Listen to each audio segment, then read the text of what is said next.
Magandang araw po, mga kaibigan. Welcome po sa Kalil TV. Ating pong tunghayan ang aking kwento na pinamagatang One Night Stand with a Young Man Billionaire. Pero kung bago ka pa lang sa aking channel, paki-like po ng aking video, paki-click po ng subscribe button gayon din ang bell icon para lagi kayong updated sa mga paparating ko pang uploads.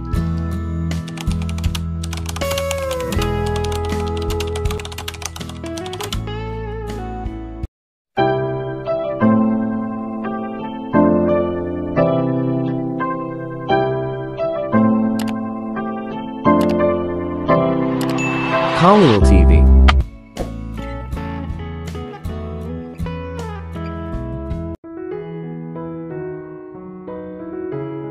Part 17.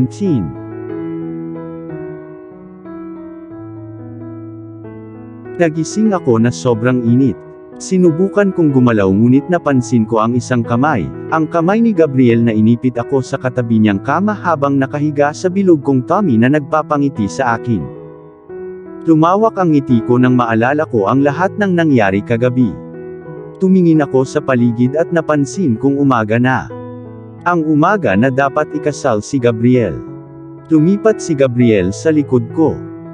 Ang kanyang mga hubad na hita ay dumampi sa akin at biglang gumaan ang pakiramdam ko kaysa dating, ngunit bago pa man pumasok sa isip ko ang anumang pag-iisip, sinipa ako ng sanggol na ikinangiti ko. Gosh! Kung araw-araw akong magigising ng ganito. Pagsisimula ni Gabriel, ngunit sinisipa ng sanggol ang pinaniniwalaan kong pantog ko. Bumangon ako mula sa kama at tumungo sa banyo nang mabilis hanggat maaari, wala man lang pakialam na kahubad ako. Tumitaw ako makalipas ang 5 minuto pagkatapos mag-toothbrush. Muli, nakahubad. Nakita ko si Gabriel na nakaupo sa gilid ng kama at may tinitingnan sa phone niya. Tumingala siya nang marinig niya ako at nanlaki ang mga mata niya sa gulat at pananabik. Damn Isay, sinusubukan mo bang patayin ako? Umiti lang ako ng inosente at hinanap ang t-shirt na suot ko kagabi. Tumayo si Gabriel at pumunta sa likod ko. Ang sexy mo, alam mo yun, ang pagbubuntis ay mukhang napakabuti sa iyo. Pinipilit kong hindi magpaapekto sa mga salita niya at lumayo sa kanya. Sinabi mo sa akin yun tulad ng 1,000 beses kahapon ng gabi. May kasal tayong dadaluhan, naniniwala ako. Sinubukan kong kumilos ng walang pakialam habang papunta sa kusina. Gusto ko ng chicken sandwich, ipaggawa mo ako. Sabi ko habang sinusundan ako ni Gabriel. Hindi ko alam na ako ay kinuha ni Isabela sa lalong madaling panahon upang maging Mondragon, upang maging kanyang personal na tagapagluto. Sabi ni Gabriel na may masamang tingin. Sinubukan kong ibuka ang bibig ko para sumagot pero walang lumalabas na salita. Isabela Mondragon. Isabela Mondragon. Isabela Mondragon. Paulit-ulit ang pangalan sa utak ko. Mahal ko ito. Tumingin ako kay Gabriel at napansin kong nakatingin siya sa akin na may emosyong hindi ko malagay. Gumawa ka na lang ng sandwich. Sabi ko at tumalikod saka nagsimulang pumunta sa pansamantala kong kwarto. Isay, anong meron? Hinawakan ni Gabriel ang kamay ko at hinila ako palapit sa kanya kaya napalingon ako sa kanya. Kinuha niya ang mukha ko sa kanyang kamay at hinaplos ito ng buong pagmamahal. Sumandal ako sa kanya. Emosyonal lang ako dahil sa pagbubuntis. Tumango lang si Gabriel at hinalikan ako sa noo. Makalipas ang ilang oras. By the power invested in me, I now pronounce you husband and wife. Sa wakas ay sinabi ng hukom. Hinawakan ni Gabriel ang kamay ko at hinila ako palapit sa kanya at hinalikan ako ng mahina sabay ngiti. Napangiti din ako. Tinapik ni Jason ang likod ni Gabriel na binabati kami, ngunit hiniling na makausap si Gabriel saglit. Kailangan ko pang pumunta sa banyo. Isang salamin ang nakalagay sa kabilang side ng banyo kaya napatingin ako sa sarili ko habang papunta ako doon. Ang pale blue dress ay talagang papuri sa kulay ng aking balat. Napakaganda ng ginawa ng makeup artist. Nang matapos ako ay nagpasya akong lumabas papunta kay Gabriel. May nakita akong note sa isang box na nakabalot ng maayos sa pangalan ko pagbukas ko ng pinto. Tumingalinga ako sa paligid upang makita kung sino ang maaaring naglagay nito habang ang aking kamay ay lihim na gumagalaw sa aking hita kung saan ako naglagay ng baril. Dahil napapaligiran ako ng mga Italian, gusto kong mag-ingat. Dapat ko bang kunin ang kahon? Paano kung may bomba ito? Baka tawagan ko si Gabriel. Hindi ko kailangang umasa sa kanya upang gumawa ng mga simpleng bagay tulad ng pagkuha ng mga kahon. Gosh, bakit ba ang paranoid ko ngayon? Dati akong tipo ng babae na act then face consequences later. Ngunit ngayon ay mayroon akong dalawang buhay sa aking kamay. Hindi ko kayang ipagsapalaran ang baby ko. Maingat kong nilampasan ang kahon habang patungo ako kay Gabriel. Kailangan kong sabihin sa kanya. Bago ko buksan ang phone ko ay tumunog. Kinuha ko iyon at nakitang unknown number ito. I should ignore it pero hindi. Isabella speaking. Sa loob-loob ko ay sinusumpa ko ang sarili ko. Kailangan ko bang sabihin ang pangalan ko? Isabella Mondragon. Bumibilis ang tibok ng puso ko. Alam mo bastos na mag-assume ng mga regalo. Tumingin-tingin ako sa paligid. Pinapanood niya ba ako? Tinapik-tapik ko ang hita ko pero parang napansin ng tao. Hindi na kailangan ng baril Isabella, o Isay ang itatawag ko sa'yo. Sino ka at ano ang gusto mo? Inisian ko. Kunin mo na ang regalo mo. I'm sure magugustuhan mo. Mapaglaro ang boses.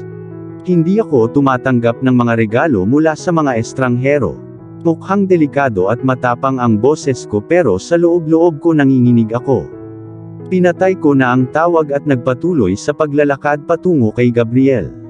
Umiti siya sa akin at sinubukan kong gawin iyon pero napawi ang ngiti niya. Anong problema Isay? Nag-aalalang tanong niya. Huwag mo akong tawaging ganyan. I snap at mukhang nagulat si Gabriel. Umalis na tayo. Pagod na ako. Nabalisa ako sa tawag. Kailangan kong sabihin kay Gabriel pero hindi. Tumango lang siya at nagtatype ng kung ano sa phone niya habang inaakay ako palabas. Nang huminto ang sasakyan sa harap namin ay may tumawag sa akin pero pilit kong hindi pinansin. Tumingon si Gabriel para tawagan ang tao pagpasok ko sa kotse. Sa ngayon, wala akong pakialam sa ibang tao. Pakiramdam ko ay nasisiraan na ako ng bait. Walang pakundangan. Sabi ni Gabriel habang nakaupo sa tabi ko. Sinandal ko siya habang hinihimas niya ang likod ko. Anong problema baby? Kausapin mo ako. Kinuwento ko sa kanya lahat ng nangyari. Natakot ako Gabriel. Hindi ko alam kung ano ang mangyayari sa akin. Sa baby ko. Parang nabasa niya ang iniisip ko. Ibig kong sabihin, walang tao pero alam niya ang nangyayari. Pansinin na ang katawan ni Gabriel ay naging matigas. Ano ang hitsura ng kahon? Maingat na tanong ni Gabriel. Silver wrapper and a blue bow. Sukat ng isang maliit na libro. Walang sinasabi si Gabriel. Bigla niyang sinabihan ang driver na huminto. Pagtatanong ko sa kanya, hinalikan niya ang noo ko at sinabing magiging okay din ang lahat. Huminto ang sasakyan sa tabi ng isang cliff at agad na lumabas si Gabriel na iwan ako. Nakita ko ang parehong kahon sa kamay niya at napabuntong hininga ako. Mas lumayo siya sa sasakyan pero kailangan ko siyang sundan. Hindi ko alam kung anong gusto niyang gawin pero magkasama kami dito. Sa kotse ka Isabella, sigaw ni Gabriel pero hindi ako nakikinig, sinusundan ko siya. Manatili sa kotse para sa Fox sake Isabella. Hindi ka ba nakikinig? Nagagalit ito sa akin. Wag mo akong pagtripan Gabriel. Dahil pinakasalan mo ako hindi ibig sabihin na gagawin ko ang sinasabi mo. Sumisit-sit ako. Maingat na inilagay ni Gabriel ang kahon sa lupa at lumapit sa akin. Hindi ko alam kung anong meron doon at hindi ko kayang ipagsapalaran ang buhay mo. Sumakay ka na sa kotse. Cool niyang sabi. Ikaw naman. Itataya mo ang sayo. Hindi kita hinahayaang mag-isa, magkasama tayo dito. Ito na rin ang buhay ko. Isang bigong daing ang pinakawalan ni Gabriel. Tumayo ka nga dyan. Huwag kang gagalaw. pakiusap, ginawa ito ng huling salita. Sinunod ko naman. Tumango ako at nang tumalikod na siya para umalis ay hinawakan ko ang kamay niya at hinila siya papunta sa akin sa isang mapang-akit na halik. Manatiling ligtas. Sabi ko, I love you ang hindi ko sinasabi. Nakangiting tumango si Gabriel sa oras na ito at tumungo dito. Binuksan niya ang kahon ng dahan-dahan at kapag walang nangyari ay pinupulot niya ito. I take it na safe at pumunta ako sa kanya. Sa loob ay isang pirasong papel at ang kahon ay puno ng dugo. Kinuha ni Gabriel ang papel at binuklat ito. Mahilig ako sa mga drama. Ibig kong sabihin, ginagawa nilang interesting ang buhay. Hindi ka ba pumapayag, Isay? Alam kong hindi mo kukunin ang kahon. Alam kong ihihinto ni Gabriel ang sasakyan at ilalabas ito pagkatapos makahanap ng paraan para makuha ito sa iyo. This just proves na nakukuha ko ang gusto ko no. Muntik ko nang makalimutan ang pagbati sa iyong kasal. Hindi ba bukang bibig lang, pakasalan mo ang anak ng lalaking pinatay mo? Alam ba niya ang tungkol sa bahaging iyon? Yung part na pinaghiwalay siya ng pamilya mo sa pinakamamahal niyang ina. Paumanhin dahil pinananatili kita sa tabi ng kalsada ng matagal. Sa susunod siguraduhing mag-isip ng mabuti bago gumawa ng anuman. Isang payo lamang mula sa mga Italian. Kamusta? Tumigil ang oras. Tumigil ang lahat. Tinaas ko ang kamay ko para patahimikin si Gabriel. Hindi ako handang makinig sa kanya. Hindi ako handang tingnan siya. Nakakuyom ang note sa kamao niya pero hindi ko nilingon. Ito ba ang plano ni Russo? Para paghiwalayin tayo sa araw ng kasal natin. Nasa daan pa rin kami patungo sa apartment ni Gabriel ngunit natanggap ko ang pinakamalaking pagkabigla sa buhay ko. Naging kalunos-lunos ang buhay ko dahil sa pamilyang ngayon ko lang sinalihan. Ito na ata ang pinakamasayang araw ko. Ang araw na ikinasal ako sa lalaking mahal ko. Ang aking ina. Oh, ina. Nawala ang lahat sa kanya dahil sa mga halimaw na ito. Kung paano ko lampasan iyon at mamuhay kasama siya. Naramdaman kong may dumampi sa mukha ko na nagpabalik sa akin sa totoong mundo. Pinunasan ng hinlalaki ni Gabriel ang mga luhang hindi ko alam pero lumayo ako. Tara na at pag-usapan natin ito. Nakaka-stress ka sa bata, sabi ni Gabriel. Ayokong makasama ka sa isang lugar. Sasakay ako ng taxi, sabi ko habang humihinga ng malalim para palamigin ako. Pinilit ni Gabriel na sumakay ng kotse ngunit wala akong lakas para makipagtalo kaya sumakay na lang ako sa naghihintay na sasakyan. Paano kung ibibili kita ng inumin? Mukhang kailangan mo. Tumingala ako mula sa iniinom kong beer at dumapo ang mga mata ko sa isang napakagwapong lalaki. Mayroon siyang perpektong jawline na may anino ng alas 5, ang kanyang mga labi ay mukhang matambok at nang aanyaya at naisip ko kung ano ang pakiramdam na durugin ang aking mga labi gamit ang kanyang mga labi. Naalala ko yung unang beses ko siyang nakita. Napakagwapo niya, napakadilim, misteryoso at mapanganib. Bakit ako makikisali sa isang taong may ganoong klase ng aura? Napakaraming lalaki ang pwede kong piliin pero siya ang pinili ko. Kailangan kong piliin ang lalaking sinira ang pamilya ko. Nasaan sila? Napailing siya habang hinahanap ang mga bote ng beer. Nagkunwari akong tinulungan siyang maghanap pero alam ko kung nasaan sila. Ibinigay ko sila kay Miss Julia na bilang kapalit ay binigyan ako ng pagkain o pera pambili. Nasaan na sila, bobo kang bata? Hinila niya ang buhok ko at hinila ako papunta sa pinakamaliit at pinakamalinis na kwarto sa bahay, ang kwarto ko. Ibigay mo sila sa akin. Umungol siya kaya napaatras ako. Ginawa mo siyang iwan ako. Ngayon kinukuha mo ang beer ko, lahat ng ito dahil kailangan ko ng pera. Iniwan na lang sana namin kayo sa lansangan para mabulok. Sinira mo ang buhay ko. Lagi niya itong sinasabi pero hindi ko na inisip ang mga salita niya. Ang kanyang karaniwang mga palo at sipa ay nagdulot sa akin ng pagdurugo sa aking sahig. Palagi siyang naaabala kapag sinimulan niya akong hampasin ngunit walang dumating ngayon. Hindi ako niligtas ni Miss Julia ngayon. Wala akong mapupuntahan. Lagi niya akong hahanapin. Iyon ang huling naisip ko bago mawalan ng malay at sumuko sa dilim. Nagising ako at nakita ko ang sarili ko na nakahiga sa kama. Pakiramdam ko ay pagod na pagod ako kaya hindi ko sinubukang umupo. Tumingin ako sa ibaba at nakita ko ang malaki kong tiyan. At least nasa akin ka. Bulong ko dito habang hinihimas ko ito at sinusubukang isipin kung ano ang magiging buhay namin. Alam kong sinusubukan kong huwag isipin ang note at pagtataksil at hindi ko iniisip si Gabriel ngunit nalaman kong imposible iyon. Anong gagawin ko? Ungol ko. Halos 7 buwan na akong buntis. Kaya ko ito. Kaya kong gumawa ng plano para lang sa akin at sa baby. Magagawa natin ito ng buo. Sa palagay ko ay hindi ako handang patawarin si Gabriel o ang kanyang pamilya sa lalong madaling panahon.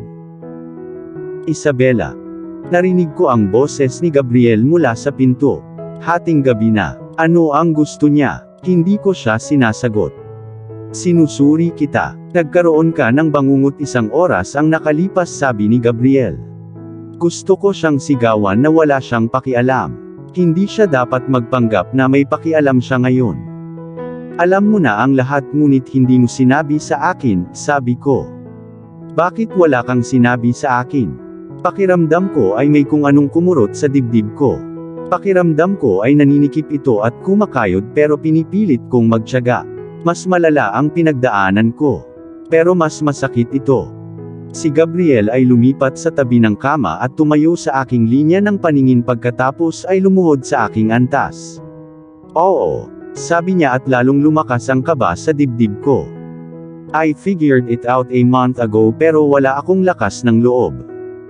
Sinira ninyo ang buhay ko. Sabi ko sa totoo lang. At wala akong dahilan para dyan. Napakaraming tao na ang pinatay ng pamilya ko nang walang pakialam sa mundo. Hinawakan ni Gabriel ang kamay ko at itinaas sa labi niya pero hinila ko iyon. Kailangan ko ng malinaw na pag-iisip. Mami ko. Namatay ang kanyang kasintahan noong siya ay buntis ng 8 buwan. Ang lalaking pakakasalan niya sa loob ng 2 buwan. Muntik na siyang mamatay sa gulat at maagang nanganak. Makalipas ang 3 taon, hiwalay na siya sa anak. Paano siya magiging matino pagkatapos ng lahat ng iyon? Malayang tumutulo ang luha at hindi ko pinupunasan. Kailangang makita ni Gabriel kung ano ang idinulot nila sa akin. Isay, nag-crack ang boses niya. I might be this cold-hearted man but I don't let him finish. Ayokong makinig sa mga kasinungalingan niya. Bakit? Napapagod ako. Bakit mo papatayin ang daddy ko? Siya ay isang pagbabanta. Nadiskubre niya tayo. Isang mapait na tawa ang aking pinakawalan. At ngayon parte na ako ng stupid family mo. Talk about irony. Ilalabas ko na ito, Isabela. I swear. Sabi ni Gabriel sa sobrang galit na ikinagulat ko na tumingin sa kanya. Pinatay ng mafia ang ina at sister niya. Naalala kong sinabi niya sa akin yon. Bakit hindi mo sinabi sa akin? Tanong ko habang nakatingin sa mukha niya. Hindi ko alam kung paano. Nagplano ako na gagawin ko pagkatapos ng lahat. Hindi mo kailangan ang stress na ito. Sabi niya pero wala akong sinabi. Isay, hindi ko hahayaang may mangyari sa'yo. Hinawakan niya ang mukha ko at hinayaan ko siyang hawakan ako. Namatay ang daddy ko noong 2 taong gulang pa lang si Gabriel. Sabi mo walang makakalabas sa mafia. Naaalala ko. May plano ako, pero may kailangan muna akong gawin. Napatingin ako sa kanya nang nagtataka. Lagi siyang may plano. Ano ang kailangan mong gawin ko? Ano sa tingin mo ang pagsasama-sama ng mga kumpanya natin? Hindi ko inaasahan yon. Bakit? Pag-isipan mo. Mawawala tayo saglit at ikaw dapat ang pumalit sa loob ng halos 8 buwan. Pareho tayong mapapakinabangan ng pagsasama at dahil kasal na tayo, pwede nang pumalit ang anak natin. Pag-usapan natin ito sa ibang pagkakataon. I'm still not over my dad's murder. Sabi ko at tumango si Gabriel bilang pag-unawa. Kailangan mong lumipat sa safe house sa Toronto sa loob ng 20 oras. Nagplano na ako para sa inyo ng mami mo. Hindi ko alam kung hanggang kailan tayo lalaban sa mga Italian mafia pero pangako babalik ako. Hinalikan ni Gabriel ang labi ko at agad ko naman itong ibinalik. May sasabihin ako sa'yo pero ipangako mo sa akin na magtitiwala ka sa akin, tumango agad ako. Yung dugo sa box. Naalala kong may dugo ang box at nakalagay ang note doon. Bakit pakiramdam ko hindi ito magandang balita? May isa pang note na inilagay sa loob at napuno ito ng dugo. Kay Harry iyon. Nasa kanila siya ngunit ibabalik ko siya sa iyo. Umiiyak ako. Kinuha ako ni Gabriel at niyakap ng matagal. May mga inutusan na ako na naghahanap na sa kanya. Ayokong sabihin sa'yo pero wala akong maitago sa'yo. I promise babawiin ko siya baby. Aniya pagkaraan ng mahabang oras. At dito na po, nagtatapos ang part 17 ng ating kwento. Sabay-sabay po natin abangan ang susunod na kabanata. Paki-support rin po ng mga kwentong pag-ibig ni Dion Channel TV at Deborah Stories, ang aming munting channel. Maraming salamat po. God bless and stay safe.